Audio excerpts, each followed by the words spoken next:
Miaraka hivavaka isika ary. Tonga Jesosy Kristy ny fotoana ampianarana ny teninao ampitaina amin'ireto vahoakanao reto ankehitriny. Mangataka aminao izay Jesosy manatrehefeno an'izao fotoana izao ary aro-tsay eto ny fanahinao masina, hanazava ny fonay tsirairay avy, hanazava ny sainay tsirairay avy, ary hanomana ny fo amam-panahinay mba handray tokoa ny fampianarana avy aminao. Mitenena Tompo malalo fa miaino izahay mpanomponao. Amen. Le thème que nous allons aborder aujourd'hui zany dia io hitanareo misoratra eo io hoe construis ton foyer selon les recommandations de Dieu. Mifameno amin'ny fampianarana hoentiko rapitso izy ity ao amin'ny SVK, ho an'ny SVK sy no an'ny SLK izany. Ny verset hiaingantsika zany, verset biblika hiaingantsika dia ny Korintiana voalohany 1 Corinthiens 7 verset 2 à 5. Vakiko amin'ny anaran'i Jesosy Kristy, vous avez la traduction juste en bas, je vais le lire en malgache.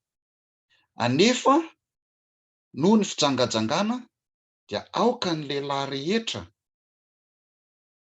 samy anana ny vadiny avy. Aoka ny lahy anao izay mety amin'ny vavy, ary mba toy izany koa ny vavy amin'ny lahy. Ny vavy tsy manam-pahefana amin'ny tenany fa ny lahy, ary mba toy izany koa ny lahy tsy manam-pahefana amin'ny tenany fa ny vavy. Aza misara-pandriana ianareo raha tsy amin'izay andro sasany hifanekenareo ho andro hivavahana. Nefa mbola iraisanareo fandriana indray mba tsy hakany Satana fanahy anareo noho ny tsy faharetanareo. Je vais le lire quand même en français pour que ce soit un peu plus clair pour certaines personnes. Toutefois, pour éviter la débauche, que chacun ait sa femme et que chaque femme ait son mari. Que le mari rende à sa femme ce qu'il doit et que la femme agisse de même envers son mari.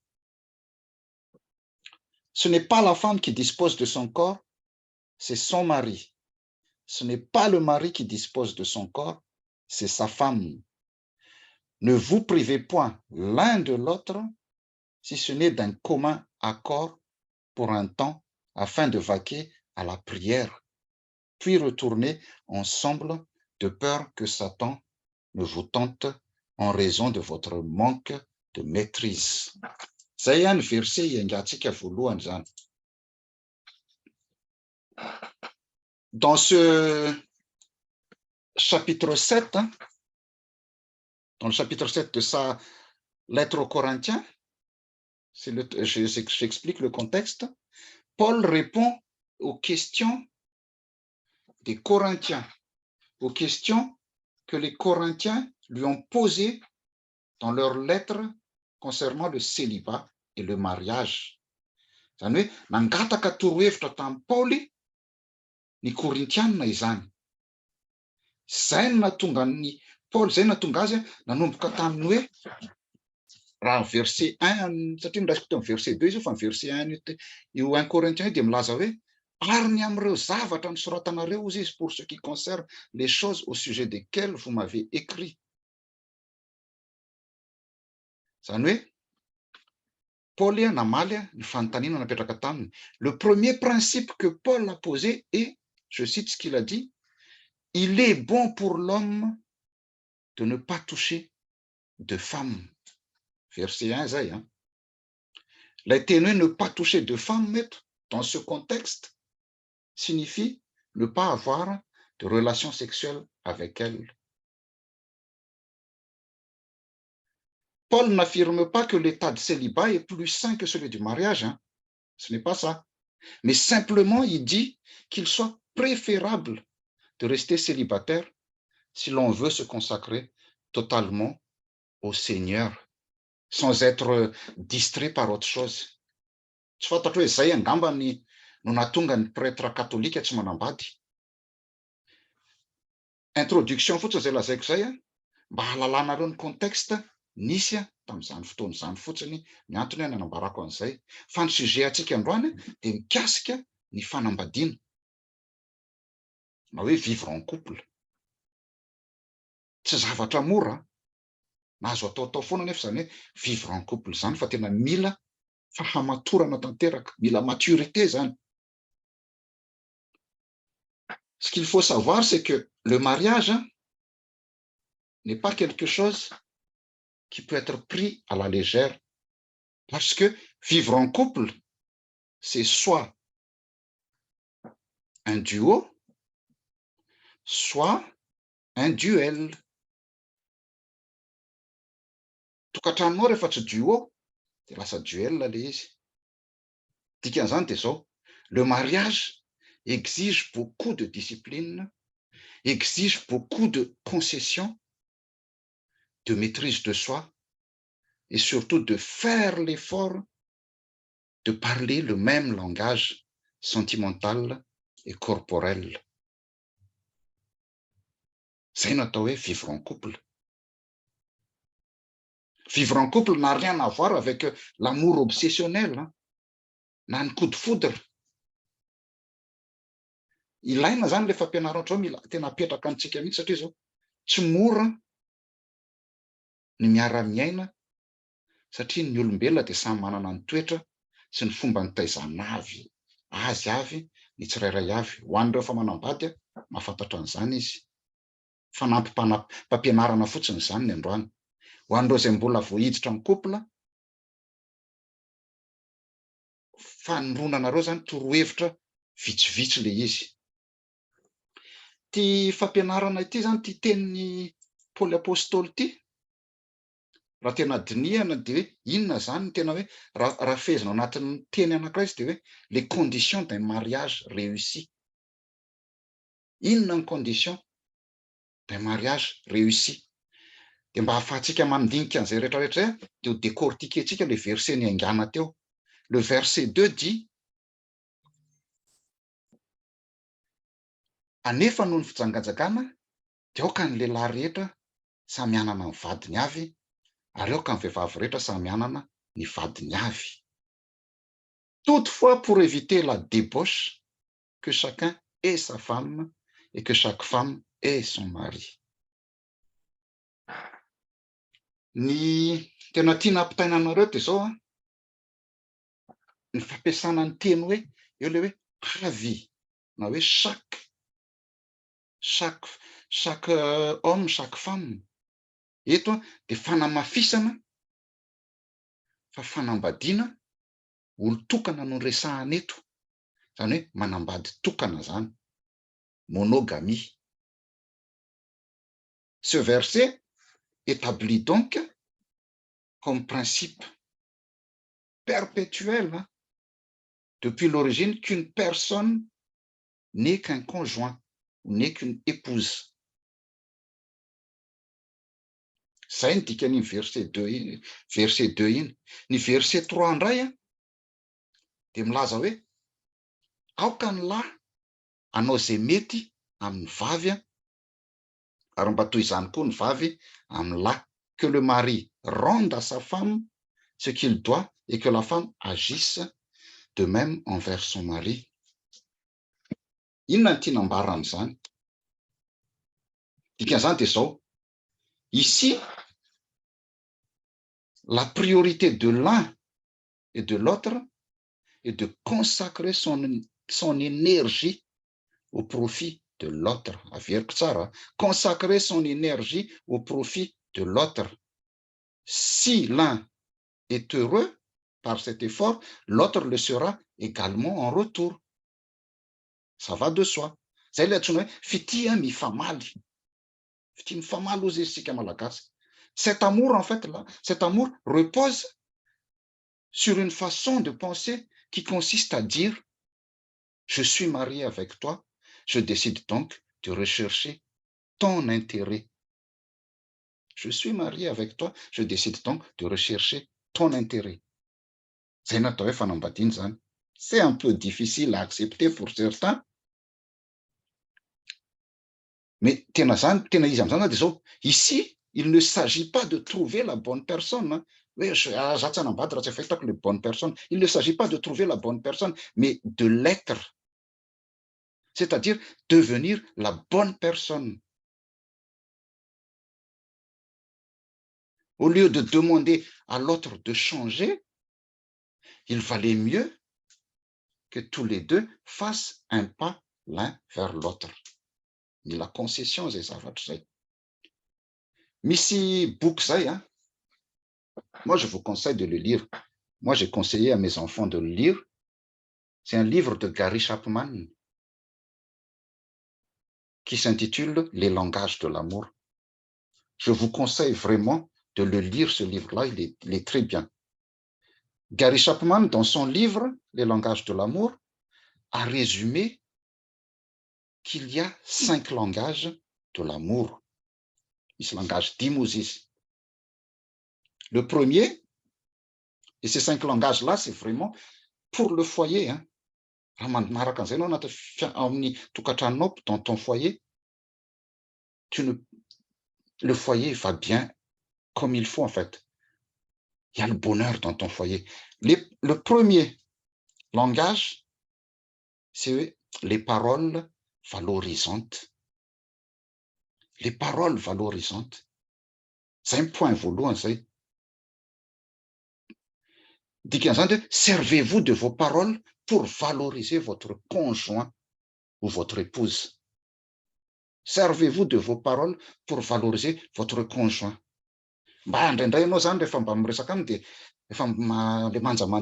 Tu es superbe dans cette tenue.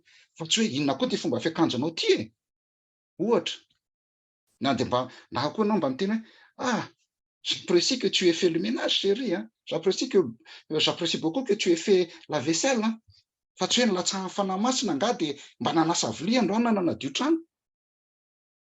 Il faut savoir sortir des paroles valorisantes. Mettez en valeur votre conjoint. Mettez en valeur votre épouse. Les compliments et les encouragements motivent plus que les sermons. Les compliments et les encouragements motivent plus que les remontrances. Ça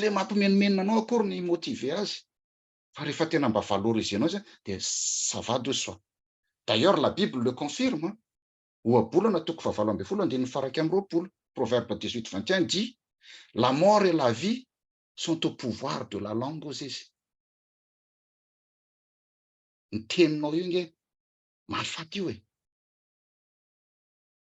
Personne ne peut.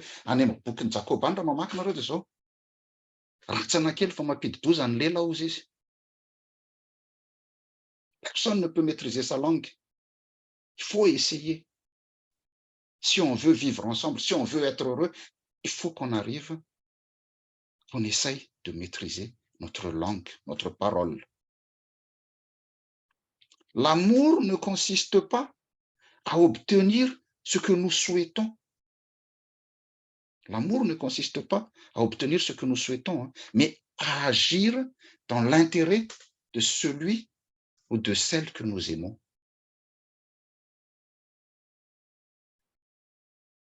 Le couple, dans le couple, il ne s'agit pas de faire pression sur votre conjoint pour qu'il se lance dans ce que vous désirez. Hein. Le couple n'est pas comme ça. Hein. Il s'agit de l'encourager. Il s'agit de l'encourager. Et il ou elle interprétera généralement notre message en fonction de l'intonation et non en fonction des mots employés.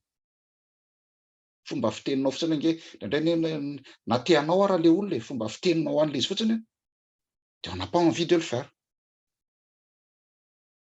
Ce qu'il faut savoir en fait dans le couple, c'est que il ne faut pas transformer. Il faut que je reformule ça autrement.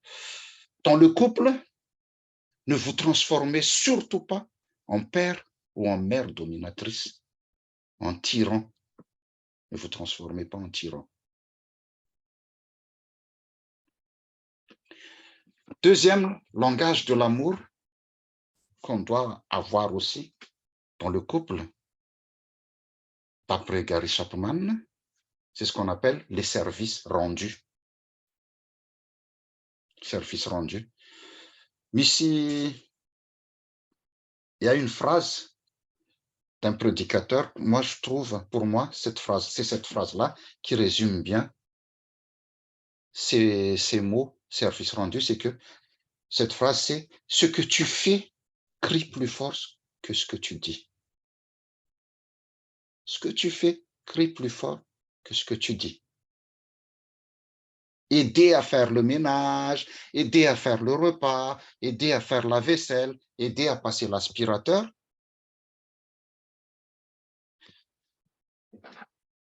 C'est l'acte, en fait. Si c'est là le premier langage d'amour de votre conjoint, de votre femme, alors les actions parlent plus fort que les mots. Les actions parlent plus fort que les mots. Et ça, c'est valable dans tout ce qu'on fait.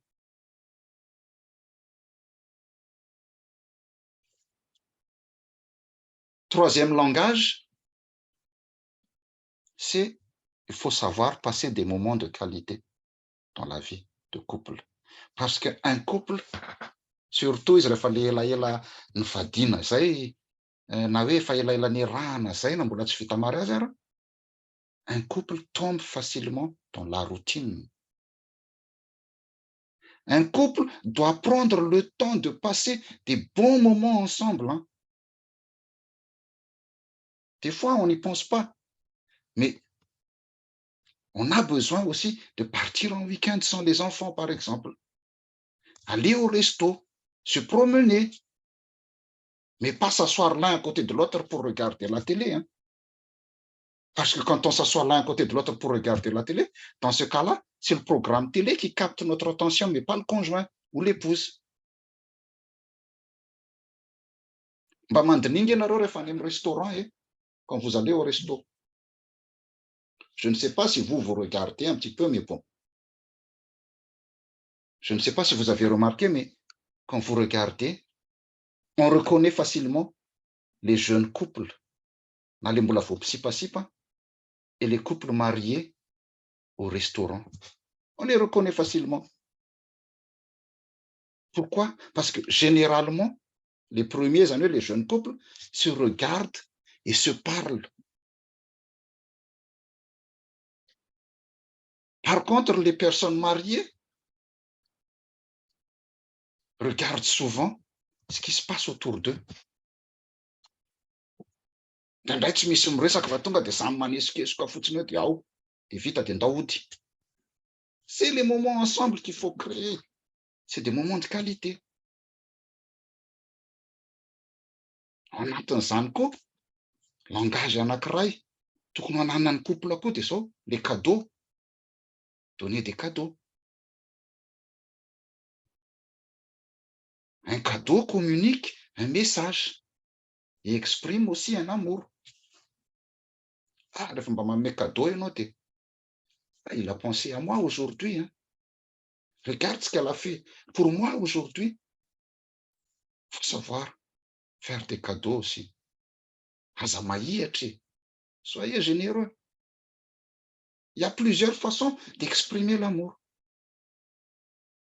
Ary ny farany, le langage qui est le plus difficile, surtout pour les couples efa niaraka efa ela moa zany. C'est ce qu'on appelle le contact physique. Se tenir par la main, zany. Za zao raha anontany angamba ny couple ao amin'iny izy mbola mifampitatana rehefa mandeha eny amin'ny arabe nareo, dia efa ela niarahany reny. C'est très important ça. Hein? Le contact physique, se tenir par la main, se câliner, s'embrasser. Et dans tout cela aussi, il faut le mettre aussi, il faut parler de toute la dimension sexuelle du mariage. Dans le couple, les conjoints doivent se rendre mutuellement ce qu'implique la vie conjugale. s'acquitter de tout devoir conjugal, y compris les rapports sexuels. Amintsika malagasy mantsy dia tabou io resaka hoe sexualité io. Mais ça fait partie de la vie d'un couple. Satria io dia anisan'ny zavatra tena manimba ny couple, ary io ihany koa tena mampiady ny mpivady matetika. L'aspect sexuel de la vie conjugale revêt une grande importance. Fa amintsika malagasy izy io evitena foana. Évitena foana rehefa resaka sexualité. Mais non, il ne faut surtout pas l'éviter. Il faut aborder le sujet avec tact, avec délicatesse et surtout sans aucune grossièreté, mais vulgarité. Paul dans notre verset, Paul a dit, ataovy izay mety, na hoe samy manao izay mety.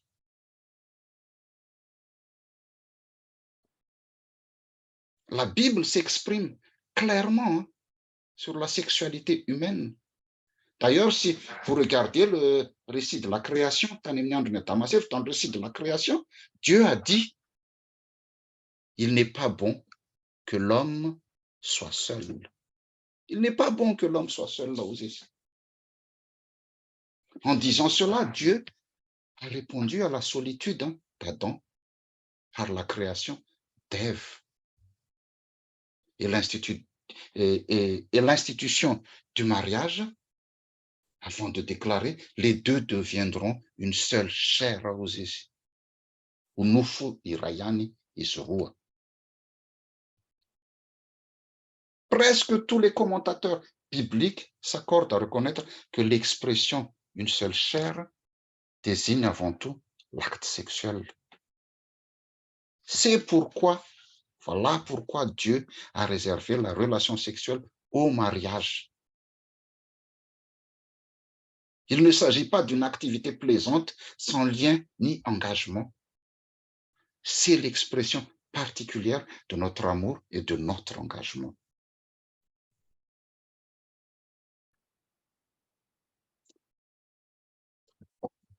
Je vais passer à la suite du verset, ce que j'ai montré. Ce n'est pas la femme qui dispose de son corps, c'est son mari. Ce n'est pas le mari qui dispose de son corps, c'est sa femme. Na hoe ny vavy tsy manam-pahefana amin'ny tenany fa ny lahy. Ary mba toy izany koa ny lahy tsy manam-pahefana amin'ny tenany fa ny vavy. Ça veut dire quoi? Ça veut dire que dans l'union conjugale, le mari et la femme sont mutuellement dépendants. Dans l'union conjugale, le mari et la femme sont mutuellement dépendants. Pour pouvoir réaliser le plan de Dieu dans leur sainte union,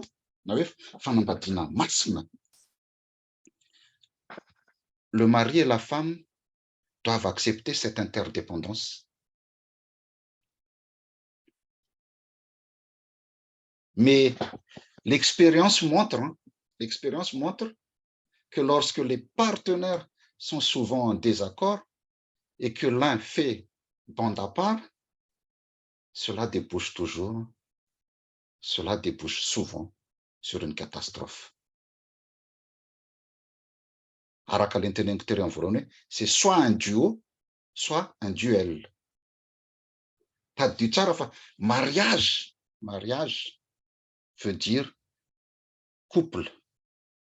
Et couple, c'est deux personnes. Et quand c'est deux personnes, ça veut dire quoi? Ce qui veut dire que l'autre devient l'être le plus important de votre vie. L'autre devient l'être le plus important de votre vie.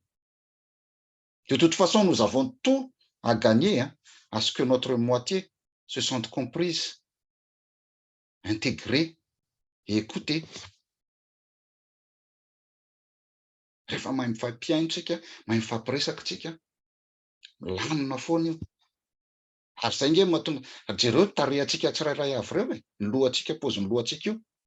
Dieu nous a donné deux oreilles et une bouche, c'est pour mieux écouter et non plus parler.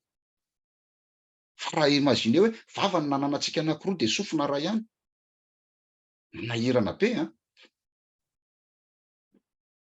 Il faut savoir s'écouter. Il se pourrait que des époux partagent les mêmes valeurs, hein, mais soient en désaccord sur l'orientation à prendre. Mitovy ange le valeur e, fa ny orientation an'izy fotsiny tsy mitovy. Et si on ne s'écoute pas, la zavatra tokony fampifandray lasa mampiady.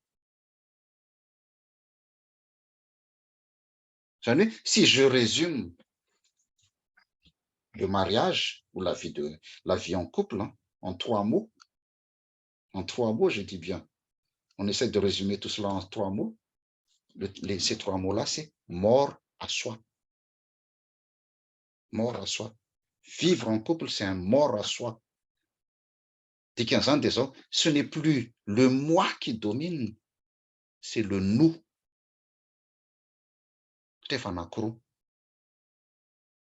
Ao anatin'ny tokantrano ianao zany de aza miteny moi, je suis comme ça, moi, je suis comme ça. C'est nous maintenant. Ce n'est plus le moi qui domine, c'est le nous. Moi io moa zany raha lavaina le MOI io de lasa hoe maladie de l'orgueil incurable. Il faut qu'on arrive à le mettre de côté, ce moi. Et il faut qu'on sache aussi que si le mariage est un fiasco, il n'y a pas un fautif. Hein. Il y en a deux. Nous sommes tous responsables. Si le mariage est un fiasco, si le mariage ne marche pas, il n'y a pas un seul fautif. Il y en a deux. Teny malagasy zany hoe ny vitsy mikitrana irery hony. Ny vitsy mikitrana irery ozy ny teny malagasy.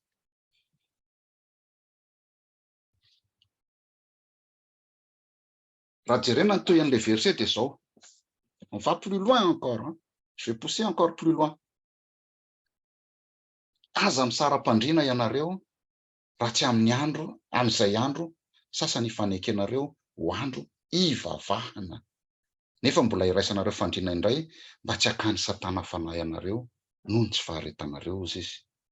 Ne vous privez point l'un de l'autre si ce n'est d'un commun accord pour un temps afin de vaquer à la prière, puis retourner ensemble de peur que Satan ne vous tente en raison de votre manque de maîtrise. Tenin Jesosy Kristy nge zany hoe tenin'ny misaotra masina nge de hoe aza manome fitoerana ny devoly. Tsy menao fitoerana raha ny devoly misisika ko maika fa menao fitoerana izy. Ici, Paul affirme clairement hein, que les conjoints chrétiens ne doivent pas se priver l'un de l'autre. Ils ne doivent pas ignorer les besoins physiques de leur partenaire dans leur mariage. Teniny raha tsy amin'izay andro sasany ifanekenareo ho andro ivavahana ozy izy. Si ce n'est d'un commun accord pour un temps afin de vaquer à la prière. Ce qui veut dire que la seule condition d'abstinence résulte d'un consentement mutuel pour que le mari et la femme puissent s'adonner au jeûne et à la prière. Zany hoe ny hany fotoana singan'ny Paoly hein, dia amin'ny fotoana ifanarahany rotonta tsy ananan'izy ireo firaisana ranofo mba ahafahany mitokana ambavaka. Ary ozy izy tsy tokony haharitra ho zany fotoana zany tahaka izany koa mba tsy hakany satana fanahy anareo. Zany hoe dika zany hoe il faut que l'abstinence soit seulement passagère en fait. Et après cela, les conjoints doivent ensuite retourner ensemble de peur que Satan ne les tente en raison de leur manque de maîtrise. Sokomatsy indray lasa excuse indray hoe za mbola mivavako. Lasa excuse indray le izy rehefa avy eo. En fait, hein, Ce verset s'adresse aussi aux couples mariés. Misara toerana no ny antony maro samy hafa. Mety hoe ao ny miasa, betsaka hoe misara toerana no ny asa. Sasany mety hoe Madagasikara, dia ny sasany any aty France, ny sasany tsy fantako hoe no ny asa, dia sasany ary Paris, dia ny sasany any Marseille ohatra. Mazava tsara ny teny soratra masina eto aza misara-pandriana ianareo mba tsy hakany Satana fa na ianareo no ny tsy faharetanareo ozy izy. Ne vous privez point l'un de l'autre de peur que Satan ne vous tente en raison de votre manque de maîtrise. Betsaka anie ny olona no miteny hoe za mafy teny e. Mihevitra ny olona hoe mafy be za mafy teny. Misy miteny hoe mafy tena ako. C'est bidon tout ça. Aza manome toerana ny devoly fa malemy ny nofo. Aza manome toerana ny devoly fa malemy ny nofo. Raha tiana hiadana sy haharitra ny tokantrano dia atsaharo ny fisalam-pandriana. Atsaharo ny fanaovana trano-droa. Atsaharo ihany koa fisarahan-toerana maharitra sy ny sisa. Farany pour ne pas être trop long parce que sao dia leo ihany nareo. Farany dia zao, tadidio tsara fa tsy misaraka fiaina-tokantrano sy ny fiangonana.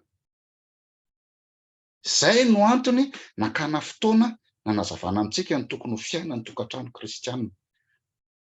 Misy karazany roa ny atao hoe fiangonana. Ny fiangonana dia ilay fiangonana eglizy ny antsika zao le ao amin'le mahazatra antsika io. Ary ny tokantrano dia micro eglizy. Ny fiangonana nge dia fitambarana tokantrano maromaro fitambarana micro eglizy maromaro. Miara-mivavaka amin'ny toerana iray. Zay no atao hoe fiangonana. Ny hafatra ao antsika androany zany dia zao. Et je vais m'arrêter là-dessus. Ny hafatra ao antsika anio dia ny hoe aoka ny tokantranontsika tsirairay avy mba ho fitaratra ahitana fa tena kristianina ianao. Aoka ny tokantrano mba ho fitaratra ahitana fa tena kristianina ianao. Rehefa misy fiadanana ao anatin'ny tokantranonao, rehefa misy fifaliana ao anatin'ny tokantranonao, dia hozy ny olona hoe je veux avoir un foyer comme cela. Et là, vous aurez tout le temps de lui parler de Dieu. Tenin'ny Gary Chapman aty no amin'le boky io no ampitaiko vakiko aminareo toy izay la meilleure chose que nous puissions faire pour les mariages de la future génération, c'est d'être des modèles de mari et de femmes qui s'aiment mutuellement, qui sont soucieux du bien-être de l'autre, qui affrontent honnêtement leurs échecs et cherchent à honorer Dieu dans tout ce qu'ils font. Que Dieu bénisse votre foyer. À Dieu seul soit la gloire. Amen. Ny toy an'ny fampianarana dia rapitso amin'ny miaraka amin'ny SLK sy ny SVK zany fampianarantsika dia ny hoe maneke ny vadinareo, ny efesiana 3:5. Tsy izy moa zany ny thème men'ny SVK hoe maneke ny vadinareo fa misy toy an'iny verset iny fa tsy azo tapahana fotsiny ohatran'izay. Ho an'Andriamanitra irery ny voninahitra. Amen.